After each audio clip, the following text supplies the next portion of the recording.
Welcome again to the latest episode of The Expansive. It's fantastic to have you along again. My name is John Sane. I am an author, a keynote speaker, and a futurist. And I'm usually joined by Eric Kruger, but he's unfortunately not with us today because he's traveling. And it's a great thing because he's traveling more and more and getting busier and busier. So it's wonderful to watch his career rise. We have a really cool episode today. It's called The Soul of Business, and I'll be introducing our guests really soon. But very quickly, I just wanted to give a massive shout out to us being nominated again for the Podcast of the Year by APFA, which is the African Podcast and Voice Association, nominating us to become hopefully to win the Podcast of the Year this year. We will link all of the details in our bio, and it is a voting system. So we would absolutely love for you to vote. And for the next sort of few weeks, we'll be running a social media campaign to gather as many votes as we can. It'll be a really awesome thing to have a second a second award for the podcast. And it's always so great to be recognized for the work that we're doing. And before I introduce our guests, we're going to just talk very quickly about expansive insights, as we do every week, talk about something latest and greatest that's happening with technology out there. And the reason I really wanted to talk about this today, because it's really close to my heart. And I've spoken before on the podcast about the Earth Species Project, where they are now breaking down language of many animals around the world, including whales and dolphins. And they reckon by the end of this year, we'll all be able to understand our dogs and cats and pretty much all animals. But some research has just come out from the Colorado State University, where they've been tracking elephants. And they've now started to realize that elephants have names and nicknames for each other. And while tracking this, realizing the complexity of the social structures that are happening there.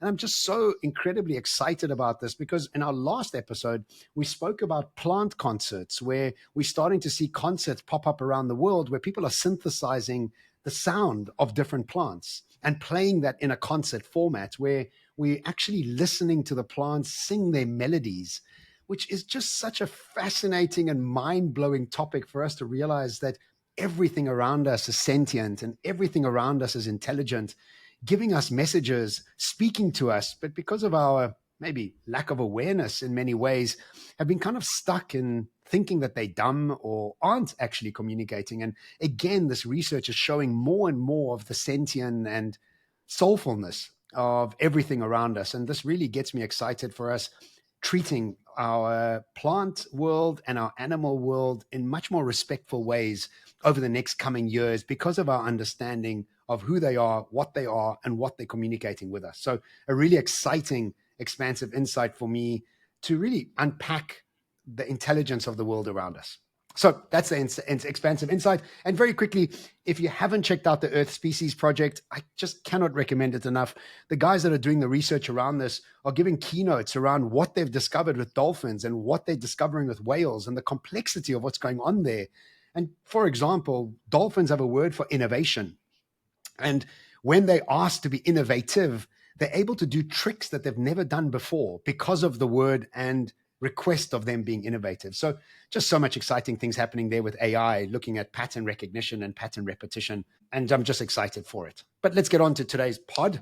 And today's pod, as I explained earlier, is called The Soul of Business. And this is really an incredible idea and concept. Rowan, who's one of the guests today, which I'll introduce now, started to speak to me about a few years ago, I think, maybe a year or 2 years ago, where he started to talk to me about divine business. And I remember thinking to myself, I don't know if my clients want me to call business divine in any way. I mean, I have clients in the Saudi government and the Abu Dhabi government. Those guys aren't really keen on hearing anything divine.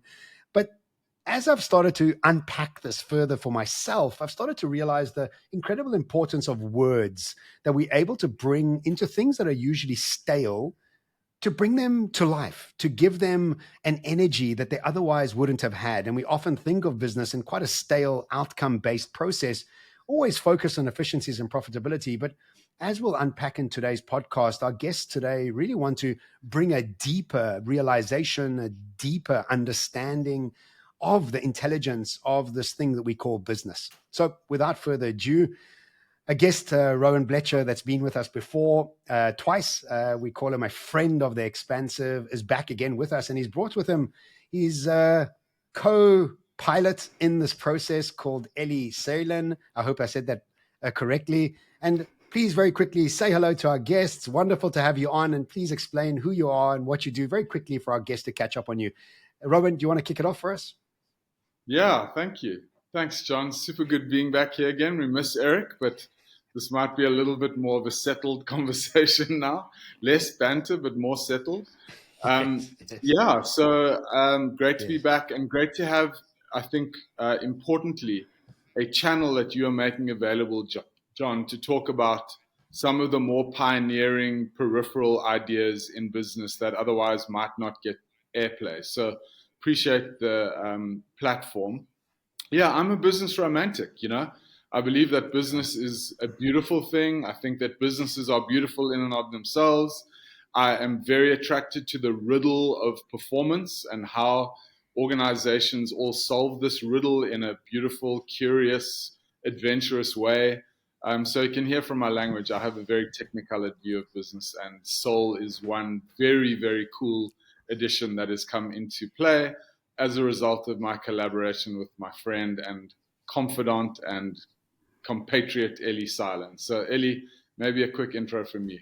Welcome. Oh, thank you so much. And I agree with every word that you say, Rowan, that I love business. And to me, business is a devotional practice and has been the greatest teacher in my life. And my business, I truly consider to be my most cherished ally. And my 20 years of business experience, all the highs, all the lows, combined with my spiritual curiosity, have really led me to where I am today, which is where I truly believe that if we partner with our businesses as sentient, intelligent beings with their own purpose, their own potentiality, as a combination of our genius and the power in our business, we really can shape a world that works for everybody. And I'm so excited to be able to talk about this more and more because I can feel like a growing interest in this globally. I love that. I think it's, you know, I remember one of my coaches said to me once, when you set up a business, it becomes an entity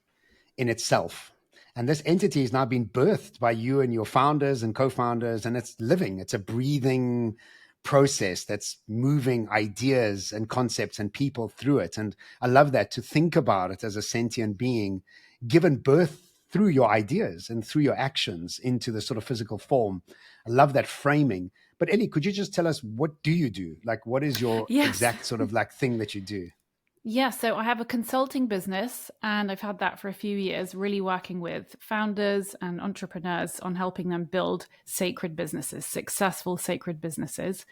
And then in the last year, I've taken over a teaching academy, an online teaching academy that teaches visionary founders specific energy technologies with which they can tap into their business's unique potentiality and blueprint. So it's kind of Whoa. Stop there. What did you just say? That's incredible. Can you give me an example of one of those tools that they could utilize to connect with the sacredness of their business? Yes, it's kind of the how of sacred business. Like once you're on board with the idea that your business has its own sentience, its own presence, its own potentiality, the next question is, well, how do I connect with that? How do I read that? How do I tap into it and activate it? And really, all of the practices that I teach fall under the umbrella term of attunement. You know, how do you attune to a consciousness that is very different to yours? And you have to kind of train yourself to do that. So I've devised a training system that teaches founders and entrepreneurs how to attune to the energy field of their business and how to actually like explore the internal workings of their business, to explore it from the inside out, to diagnose hidden problems that you can't see, you know, when you're trying to connect with your mind or your intellect. So to diagnose hidden problems and to identify latent potential, and how to actually shape outcomes in tandem with the soul of your business. Wow. Okay. That's fascinating. You know, as you're talking, I'm thinking about my own business, and I'm like, hang on a second. I need to be hugging in my mind's eye, right? Just hugging and being loving. And I don't think I've ever done that. As you're talking about it, I'm realizing that in my mind's eye, it's been this dry piece of paper that I have actually maybe even been dismissive to in some ways, you know. But Yes, Rowan, if I come John. back to you, I love that you call yourself a romantic. Yes, I mean you've just made me like, oh my God, I didn't realize I'm not doing this. But I love that you call yourself a business romantic, and a lot of your language is led by, I imagine, not led, but infused with David Blythe. Was it David Blythe that you went on that course with, that walking like poetry? Who was it? David White, yes. And he's that exact, like, I can feel that, like, coming through your language, that really beautiful, deep, philosophical ideas that really infuse magic into the world that we live in. So explore a little bit more about that, and let us know how you and Ellie met, and what are you guys doing with the soul of business? What's the story there? Yeah, cool, John. I'm so glad you had that response, because that's the response that Ellie and I hope for, is that people recognize, like a flash of blinding light, that this business isn't a mechanical, dry, gray, dull thing. It's actually something for you to be in concert with. And once that neural connection gets made, what Ellie and I, and we'll unpack this now, what becomes apparent is that there is a whole new dimension to business that is suddenly on the table. And with that dimension comes tools. And with those tools come efficiencies and profitability, which is how you started off at the beginning. And I'm glad you used that language, because Ellie and I are actually all about efficiencies and profitability. It's just that we talk about it in a different way. We use different language, but at the end of the day, Ellie and I are as competitive as anyone else could be in the business realm about business success. And so if I could rewind back to December, I went to visit my family in Boston, and they're not an overly communicative family, and it was winter there, and there's a basement in these houses. And so I basically just holed myself up there in Boston for 2 weeks and journaled about what it is that I think business wants globally. And what I settled on was the fact that the one thing that businesses all have in common, despite their differing approaches, is that businesses want success. Success is a cornerstone of the business community. And so I started thinking to myself about what was going on in the world around success. And what I'm realizing is that success is lopsided. It comes from the early 1900s, where big factories started being built to manage fossil fuels at scale. And suddenly this blueprint of a business was birthed, that it should be this long, slow, gray, dull thing. And most business blueprints actually are still that. That's 125 years later. So I started thinking to myself, hold on, what's missing here? And what's missing for me and Ellie is this idea of sacredness, which counterbalances the success. So the success is vital and important, but it'll dry you out and make you callous and hollow over time unless there's something special put into the mix. And so, sacredness is a bit of a word that elicits a response. But the truth is, John, that we all know sacredness. We've all been to a church and felt sacred. We've all been to a rock concert and felt sacred. We've all been to a sports event and felt sacred. We've all been to a christening and felt sacred. So we know it, but we just don't allow it into business. And it is the thing that makes the success sustainable, I suppose, and even compelling. Worthwhile. Yeah, sustainable. Worthwhile, exactly. Yeah. So that's, Ellie, I don't know if you want to jump in there. You know what it sounds like, Rowan? Well, you know what it sounds like? It sounds like you're bringing in the twin, or the necessary puzzle piece to the masculine, because it feels like, the business has always been this outcome-based, like electric charge, but no magnetism. And if you think about the body, you have an electromagnetic body, and it's this combination of masculine and feminine that allows for that charge of life to happen.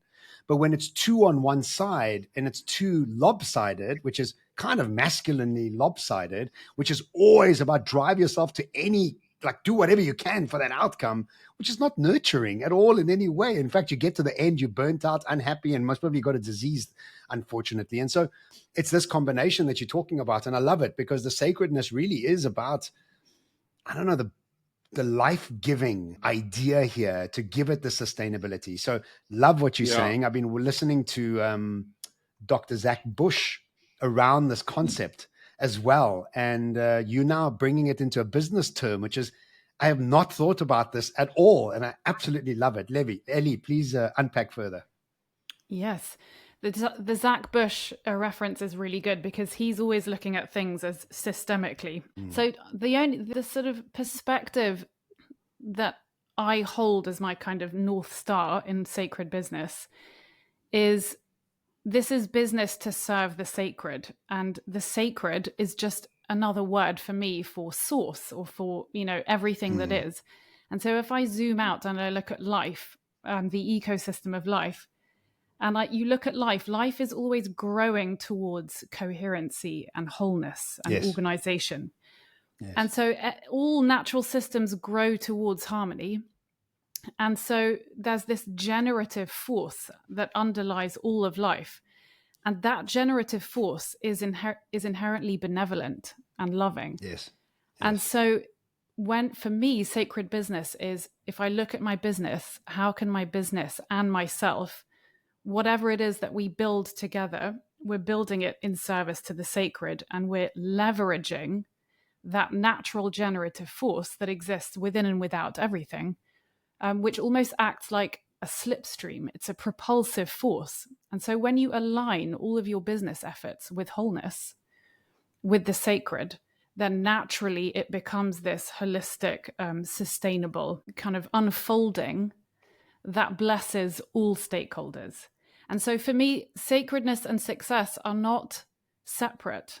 Success, if you were to attune to the quality of success, you would find sacredness within that. And so for me, success, like true success, is one that is very sacred. Yeah, I couldn't agree more with you. And I think we've almost been punishing our businesses. It's like weird. Now that you're thinking about it as a sentient being, it's almost like we've been beating the living daylights out of our business. And it's a skinny little, almost finished. It's like it's malnourished in many ways. And we've just been beating it consistently, trying to get the most out of it, which is, again, a very immature, masculine way of approaching any sort of topic in many ways. Rowan, how is this being received? How are you introducing it? What's been the feedback? Just give us a little bit about the practicality of you guys introducing into this business world. Yeah, that's such a good question. Thanks, John. John, I have picked up some disharmony in my own business over the last 5 years. And through doing work like this, what I picked up was that I was not expressing my true, full, unedited opinion of business into the world. I was muting myself. I was scared about what clients might feel if I started using the word sacred. And so that was the disharmony that I picked up through my own attunement.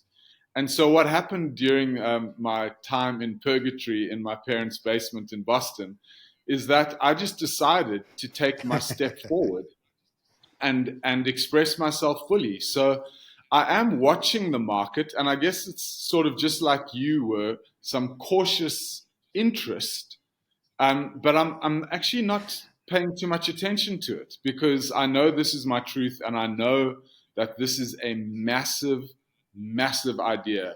Like, John, if you can imagine all the businesses of the world in some degree finding sacredness in their business, can you imagine what the needle moving effect would be? It would be literally game changing. Wow. So I'm really punting this idea hard because I know deep in my soul, that this is the right thing for me to talk about. And it also is the tonic that most businesses, if not every business, needs, including yours, John, which is a very conscious business. But not even that business had found the ability or the awareness to say, hold on, look at you, johnseinar.com.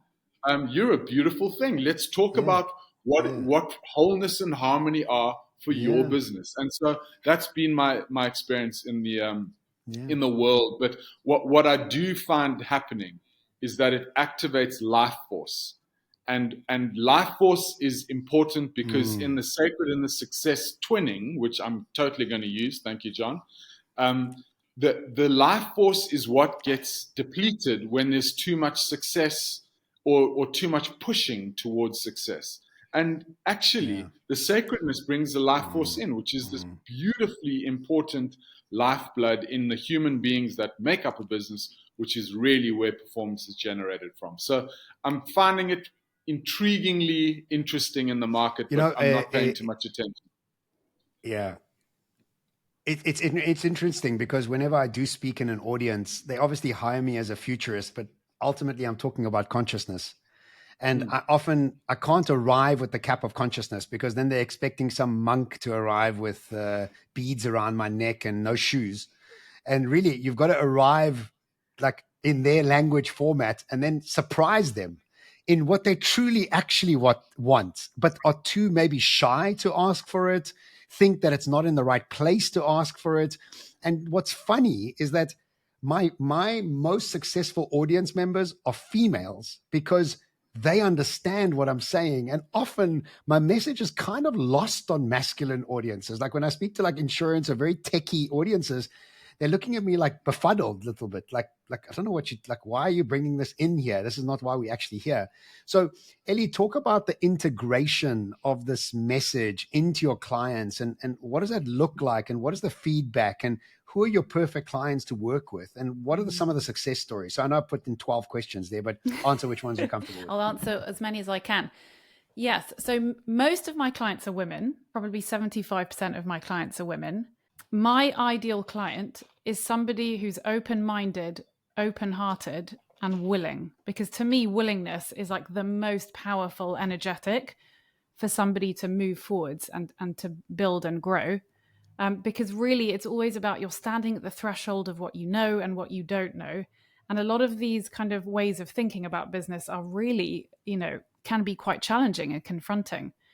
And so to me, if somebody is willing and open-hearted, then miracles can occur. Like it's really miraculous. And I've had unbelievable success stories in my clients where the more that they build up the skill, because when you train yourself to attune to your business, I mean, you can get very, very macro with it, or very micro with it, rather. Micro. Micro, you can really learn how to go right into the heart of your structures, your offerings, your products, your financials, everything, and really look at what's actually happening inside that living ecosystem of your business. And you can make adjustments. And because you're working in a slightly different dimension to kind of conventional business, where you're working really energetically with your business, those effects take place very quickly. And so typically what I see in my clients is like a real increase in their sovereignty within their leadership. So their leadership style completely changes. Their creative process completely changes. Everything is more streamlined and more powerful. Their personal power exponentially grows, which then means that their revenue increases, but it does so sustainably. So they're really building a healthy ecosystem upon which they can then scale their business in a way that they just haven't been able to do before. And it's just incredible to watch. Oh, absolutely. Yes. Rowan, please go ahead. John, let me add one thing to that. Just say a business is making a critical hire. You can consider that decision as a should I hire, should I not hire? That's the cognitive intellectual view. And it might work, but it's probably got some problems around bias, around lack of information, around blah, blah, blah. If you attune to that kind of decision at this level of practicality, the quality of how you relate to that decision gives you a chance of making a good decision literally hundreds of % greater. So this isn't some woo-woo thing. Attunement is a seriously intelligent, highly evolved way of making choices. And, when I say it leads to bottom line, rands and cents, dollars and cents, I mean that. This is really how people should think about soulfulness and attunement. Yeah. It's not some kind of freaky peripheral point of view. And I think in 10 years' time, this will be very amongst the mainstream. The norm. Yeah. Yeah. I was listening to a podcast and they were talking about cell for cell. Apparently the heart's cellular structure is 10 times more intelligent than the brain cellular structure. And just the intensity of understanding the power source that's coming from the heart is really only becoming available to us now as we start to explore it in many ways. And I think to be able to bring executives into the state of being more mindful and more like just having a nervous system that's a bit calmer allows them to make better decisions. And in that process of making better decisions are less anxious about the outcomes, which means automatically the cycle becomes one that is like feeding itself, right? And it's an upward spiral in many ways. Rowan, tell me a little bit about like if do you introduce this to a CEO and then allow the CEO to envisage this himself or herself, or do you bring it in an executive team that then filters down? So give me some, like, I want to know more practicality around who and what you're working with around this concept. Yeah, great question. I generally start with the CEO because with a conversation as nuanced as this, an audience of one is a little bit more manageable. And I also want to gauge whether the CEO has a system over which they preside, meaning a business, that is actually amenable to it. Because one of the things Ellie and I talk about is the sense of divine timing, where something happens when it's meant to happen, and one has to just accept that. So I don't accept that all businesses are open immediately to the idea of soul, but if a CEO is, then it's an entirely new game that we're playing. And so much more. In fact, everything is then on the table. And with that CEO's blessing, generally the trickle down happens quite easily and quite quickly. But there is a readiness to this, John, that I think is worth noting. And Ellie and I don't assume that everyone is ready. Like if we were to come and work with your business, the readiness would be immediate, right? Because you've done the work in this territory and it would be no real leap for you. But for, large manufacturing business of 25,000 people, that's a slightly different thing, except for this one point which I want to make, which is that there's a lot of business pain out there. And pain makes people, I think change is either driven by ambition or pain, ambition or suffering. And I think there's a lot of suffering in businesses that are forcing people to look into different places as to where they're going to get their improvements from and their elevations from. And, that's where people who are pioneering this idea, like Ellie and myself, come into play. I love the fact that, the business pain also for me, as I've seen, is they've tried everything. And even in times of success, they don't seem to be happy. And it's just never enough. That's what the thing is. It's like, okay, you made this quarter, well done, get on back onto that train and keep moving. And I think people are exhausted. I just think people are fatigued and exhausted, and they keep rehashing old ideas with new marketing and new branding, internal comms, and it's just not working anymore. I think people are just like, you know what, we've seen this train, we've seen the show. It's like boring to us now, and we're looking for something deeper. I'm really excited to see how you guys take this message out there.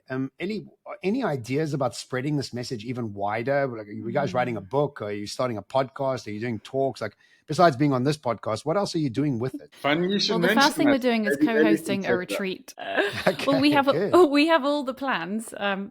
So we talked about everything that you said, and we're just starting at the end of this year, holding our first retreat, co-hosting a retreat, which will be small and exclusive.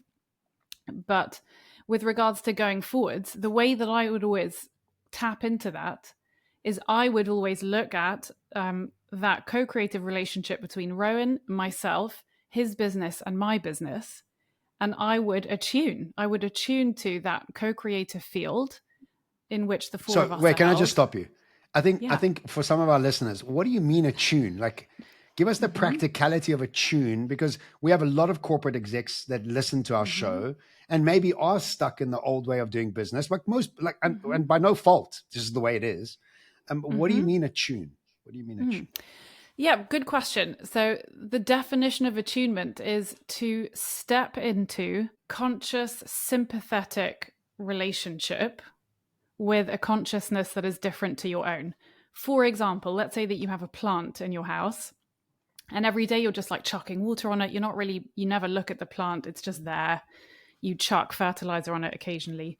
And then one day you notice, the plant is really suffering. It's got brown leaves. I don't know what's going on with it. So you take the time to really look at the plant. and you connect with it with your whole body. Attunement is not an intellectual pursuit.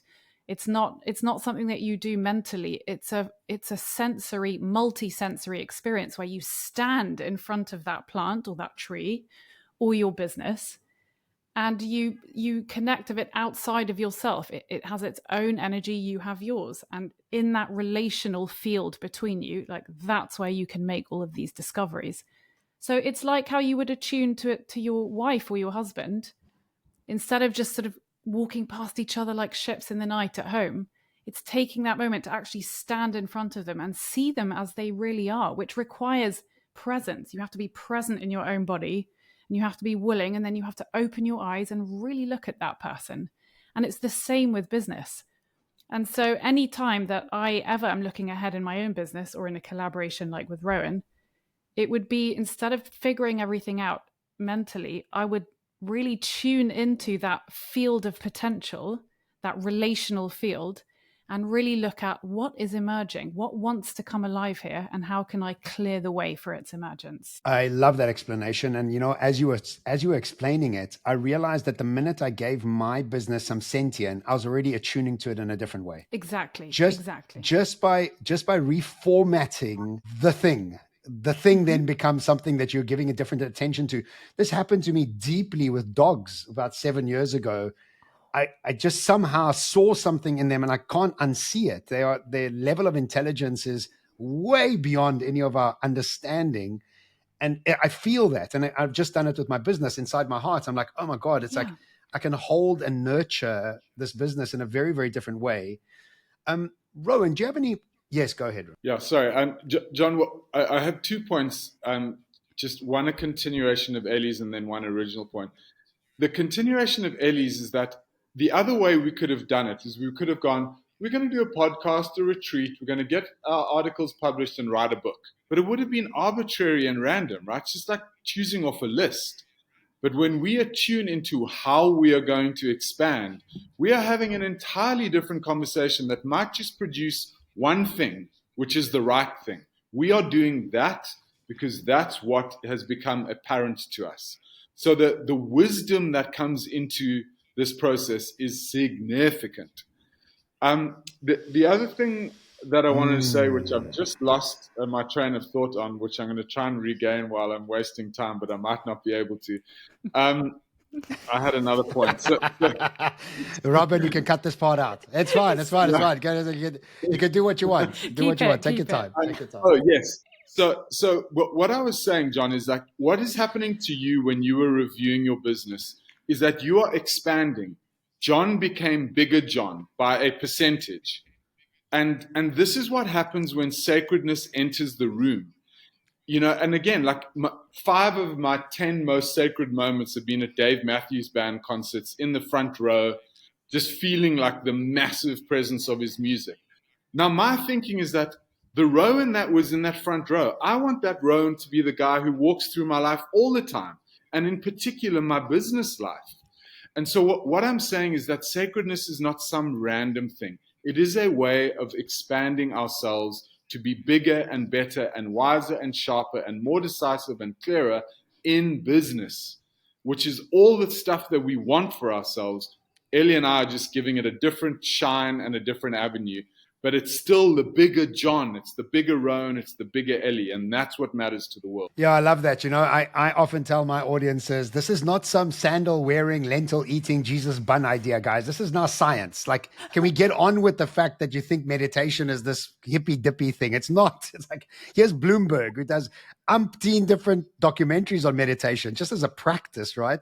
So executives always have this experience that, I'll go into a therapist when I'm in trouble, or I'll go to a meditation retreat once a year, but then that's it. I'll carry on like this, whatever, executive on the other days. I don't have time for that stuff, which is really the biggest problem that we're having. There's a disjointment there.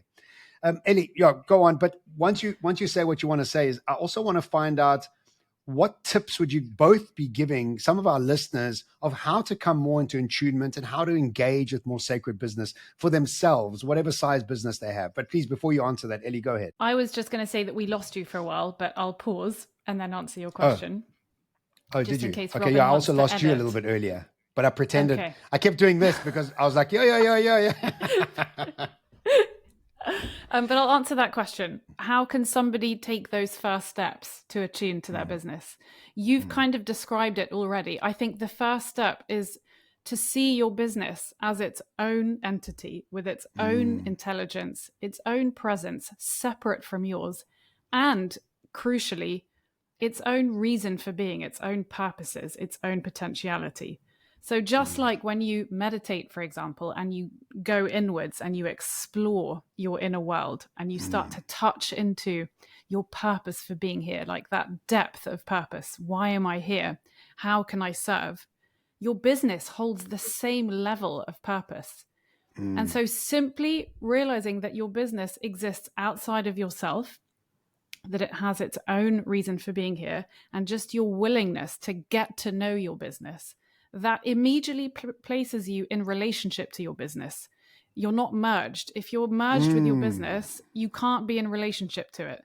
So simply kind of choosing to see it as its own entity and being in a relationship to it is really the first and only step that you need to worry about in order to start making discoveries. Oh, you've just hit such a big nail on the head for me. Over the last few weeks, I've been talking about this practice I learned in Guatemala from my friend Gareth called becoming friends with the citizens of your kingdom. And the whole point of this game was, as a man, the king archetype is by far the most like one that's revered. You want to move into a king archetype. So you're more magnanimous, more patient, more powerful than ever before. But a good king has citizens that are at peace with each other. And the citizens in this story are your characteristics, your personality traits. And the game you play is when you identify when you're anxious, you name that anxiousness and you disassociate from it, where the anxiousness is not you, it's a character of you. And what you do with this anxiousness is you speak to it like you would a child and allow it to be heard and allow it to be seen. And the most amazing thing happens is it doesn't come back. And when it does come back, it's so very obvious that this aspect has arrived again. But what the most powerful aspect of it, and you just said it, it's not you. It's an aspect of you. And when you think about business in this way, when you can disassociate and then care for it and feed it and hear it and listen to it. And obviously these are abstract ideas, but this is the whole point of this, is that how do we bring more abstract ideas into this physical realm that we're in that allow the physical realm to be more seamless and more in flow in many ways. And it's this abstract approach that I've been applying to my own personality and my own kingdom, that you're now adding another layer to it, which is business, which is just the most fascinating thing because this is what I've been doing anyway, but you just added a whole new beautiful layer to it. Rowan, any tips from you? Yeah, so the unfortunate reality, John, is that there's not a lot of literature on this. And even the literature that's out there, it's not that practical yet. So I don't feel like this idea has fully landed in the realm, in the greater public realm, which is unfortunate, but it will take its time, you know. But so what I would say is, anyone who's interested in this topic, go for a walk with your business. Literally, go for a walk, and in your mind, have a conversation about what the nature of the dialogue is. And when you walk away from that conversation, ask yourself, how's my business doing? Because then you will have a very, very wisely, subtly, sensitively, insightfully formed view of this thing that you are in partnership with, and who walks along next to you every day, loyally, shows up. That conversation could open an entire portal of newness and opportunity, at which point you can reach out to myself or Ellie to get some further guidance on it. But this is something that needs to be self-generated or initiated, I would say. Just go for a walk with your business and see what happens. Yeah, it's just, oh man, I feel emotional actually, because, you know, the first time you start to see this, you start to realize that it's been malnourished. it's just been malnourished, aspects of your life are malnourished, and business being such a massive part of it. Like, and I mean, you've seen that thing around Instagram that says, are you going to gym because you love your body or because you hate your body? And again, and I did this workshop in Costa Rica around aspecting, and they called it the horse and rider aspecting game. And for 5 minutes, you spoke from the rider to your horse, from the mind to your body. And for 5 minutes, you spoke from your body to your mind. And you can't believe the level of frustration your body has had because it's never been heard. It's actually never been given a platform to speak what it feels like it needs to say. And it was just full of tears. I mean, the room was just blubbing with the next sort of 5 minutes of your body. And I imagine the same emotion from a business that's never been heard or never been asked to express itself in some way. Yeah, and I think, Ellie, I'd love you to add your thoughts. Really much more about outside release. Well, I think it's the initial emotion until the nurturing begins. The initial emotion is that this dog's been left outside for the last 10 years. Like, nobody's been caring for it and hoping that it just barks, Anyway, Ellie, please jump in. Well, I would just add to that, your business loves you. Your business is, when you work with business in this way, it's a very different consciousness to the human consciousness. And so it doesn't feel emotions in the same way that we do. Our businesses love us unconditionally, just like the sacred loves us unconditionally, because, business is an aspect of the sacred, just like we are an aspect of the sacred.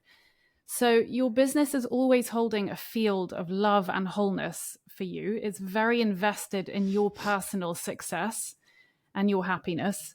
And so in my experience, businesses are always delighted to establish that reciprocal relationship. And because they've been kind of waiting for us to work with them in that way. So that I find that really comforting.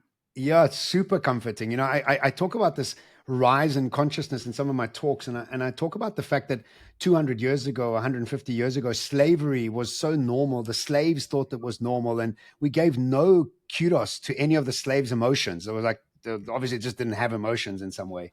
And then 100 years ago, we didn't even want women to vote. And it was like there was protests when women were supposed to vote because we didn't give women the level of intelligence, far, far reaching more than us, but that sort of level of respect. And then 50 years ago, we had kids in factories working and thinking that these little Muppets don't have any emotions. I'm going to just get on with it. And as our consciousness rises, we realize that everything is sentient. And now the next phase is animals and then plants. And now you guys have just blown my mind open with the business being another layer of this. This is so obvious now that you say this. This is consciousness rising to the point where, as Einstein says, you live a life as if nothing's a miracle, everything's a miracle. And this is now adding that layer to this once unthought of miracle process, which was business. And you really are adding a beautiful layer to it. Rowan? Total. Total. Yeah. So if the citizens of the world... So tell me, what does the partnership look like? What are you guys doing with it? Is it a specific domain that you're building together? Are you approaching clients together? So talk a little bit about the actual... Yeah. That's the only way it can work. Yes, that's true. It's very... Yeah, I mean, everything that you say and the way that I'm very careful about who I collaborate with, because it really has to be a match in terms of not just the person to person match, but also the business to business match, because your business has a soul and so does mine. And so I spend just as much time tuning into the soul of your business as I do to tuning into you and what you stand for. And so I am very careful about who I collaborate with. And then when I do, I take this collaboration through the same creative process that I would do anything in my own business, which is really looking at what is the potentiality, the highest potential that sits like as in the fulcrum between all of us, and how can I tap into that, or how can we tap into that together and make space for its unfolding. And these things take time, because every step that we take, we want that to be deliberate and conscious, and to do so in a way where what we build is sustainable and has longevity and really does have the power to scale and to touch as many lives as we can. And I know that sounds very lofty, but it's true. Like, I know the relationship I have with my business and the vision that sits between us is to take this work and to bring it to as many visionary founders as we can. And so when I met Rowan, it didn't feel like this. I wasn't surprised. I thought, here is somebody I can do this with. And so what we have together it's a long-term thing, and we're just at those very early liminal stages. And I love it. I'm very excited. Well, I'm so I'm so grateful that you reached out, Rowan, to tell us about this. I mean, it's fundamentally changed my life, this question about the sentientness of my business. And I feel like I have a bigger responsibility to it, as I do to anything that's sentient in my life. And I went bankrupt, when I was 31, and I kind of understand why now. I kind of get my head around the idea of why I went bankrupt. Like, there was only extraction in my mind. There was nothing. There was no other idea that was going through my mind. That was what business told me I was supposed to do, and come in there, sweat it, extract from it, do what you need to do, and keep moving, and yeah, it kind of played out as it should have, because of the lack of awareness around the sentientness of it. Thank you so much for this incredible. I mean, I was not expecting this at all. I thought you're going to come and give, this is fantastic. Before we close out, because we've reached that time now, do you want to say any closing remarks and before I read us out? You're just trying to buy some time. I would just say that it has been a real privilege to have this conversation and to be able to speak to your listeners, and for the three of us to have this conversation. Find it to be a miracle that, like, all these opportunities keep opening up to have this conversation. I'm very committed and very devoted to this cause. And I just want to really express my gratitude. And for anybody listening to this who this really sparks something in them, I would say heed that call, because actually the soul of your business, as in I'm speaking to the listener, may be tapping you on the shoulder through having listened to this conversation. Absolutely. Because that's how it works. So heed the call and take those steps.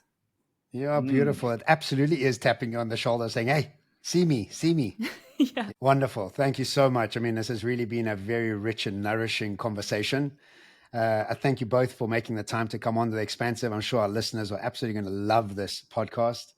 As we close out today's episode, we usually close off with a quote of the week, but I wanted to not do a quote of the week and just share, without getting emotional, what Zach Bush shared on his interview recently. And he said he watched people come back from death because he was a doctor at hospice, and people would leave and go to the other side and then come back. And he was also a doctor that gave birth to children. And he said the look in the eyes of both those people was exactly the same. It was one of deep trust, deep knowing and trust. And I just thought that was it changed my mood actually when I heard that. And I realized that all the things that I wasn't trusting. And just a closing remark on really the ability for us to trust this process. That's already an incredible miracle for us just to be here this far away from the sun and the moon, just to make life just right. And just right that the food just makes it. This is all just an incredible simulation that we're in, just to be grateful for it. So thank you so much for everybody listening to this week's podcast. This week's episode was produced by Robin Dunford and audio engineered and edited by Gerald Kent. Join us every Wednesday at 3 p.m. anywhere you get your podcasts. We've got a great episode for you next week where we're going to be talking about 10 of the most important trends that we could be thinking about as executives and leaders that are going to be affecting our businesses and most probably ourselves and many of our children's as well. And just in case you miss us during the week, head over to our socials, Instagram and TikTok, and even LinkedIn, and stay entertained with clips and quotes from all the good stuff that we make for you throughout the week. We love interacting with you in the Expansive community. And from me, John Sane, and from Eric Kruger, who's on a plane right now, be expansive and stay expansive. Ciao.